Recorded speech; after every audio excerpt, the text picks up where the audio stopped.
Hi friends, எல்லாருக்கும் வணக்கத்தை தெரிவிச்சுக்கிறேன். பாருங்கள், நம்ம வந்து இப்போ கத்தரி நாற்று, தக்காளி நாற்று, மிளகா நாற்று எல்லாம் கொஞ்சம் வளர்ந்துருச்சு. நான் நாற்று பாவையிலேயே உங்கள்கிட்ட காமிச்சேன், அந்த வீடியோவையும் பாருங்கள் உள்ளே போய்.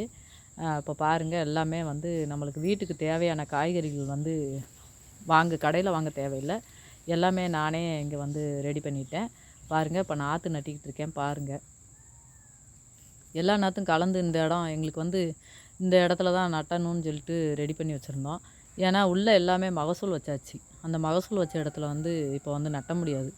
ஏன்னு கேட்டிங்கன்னா, அப்புறம் நம்ம உழவடிக்கையில் அந்த மகசூல் முடியவும் அடுத்து நம்ம உழவடிக்க வேண்டியது இருக்கும், அடுத்த மகசூல் வைக்கிறதுக்கு.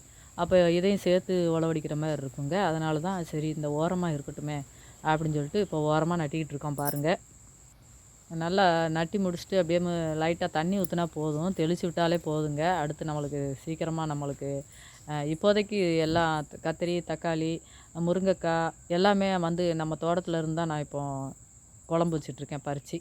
இன்னும் அடுத்து அது முடிகிறதுக்குள்ளே அந்த இது முடிகிறதுக்குள்ளே அடுத்து இது வந்துடும். அதனால் நம்மளுக்கு கவலை இல்லைங்க.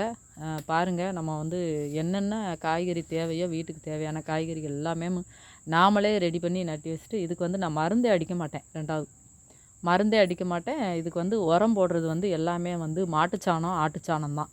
மற்றபடி வேறு எதுவும் மருந்து அடிக்க மாட்டேன். இப்படியே தண்ணி தெளித்து தெளித்து வச்சு 2வது மழை பெஞ்சிச்சின்னா நல்லா வந்து உங்களுக்கு வந்து ஒரு நல்ல காய்கறி நம்ம பறிச்சுக்கலாங்க, சுத்தமான காய்கறிகள்.